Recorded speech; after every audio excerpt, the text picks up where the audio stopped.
The choices that leaders make in a crisis matter. Today, Justin Trudeau tried to tie his main rival to the Alberta Premier's handling of the pandemic. Just a few days ago, Mr. O'Toole was still applauding Mr. Kenney for his management of the pandemic. And that's at the heart of the choice Canadians need to make in this election. And the Liberal leader asked a question he hopes voters might ask themselves. Do you really want Erin O'Toole to be sitting across from them at the Premier's table talking about how we end this pandemic when he himself can't stand up to the anti-vaxxers in his own party? But Trudeau faced a question of his own. Why didn't he intervene to help Albertans?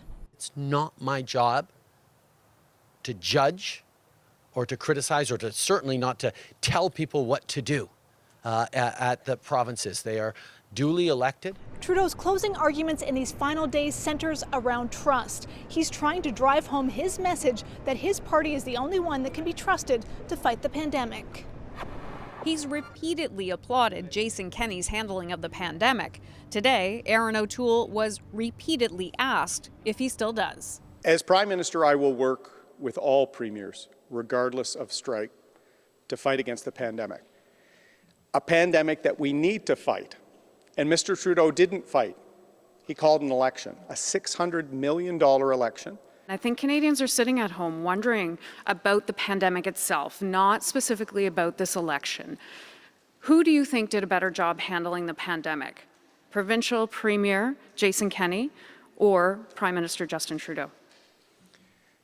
Canadians are sitting at home, as you said, wondering why we're in an election. No, I asked about who handled the pandemic better. Question after question answered with talking points, but no mention of the Alberta Premier by name. Trudeau spoke out about Kenney today. Singh spoke out about Kenney today, and O'Toole pretended he'd never heard of Jason Kenney today. The Conservative leader trying to walk a fine line with 4 campaign days left to go. Hannah Thibodeau, CBC News, Truro, Nova Scotia.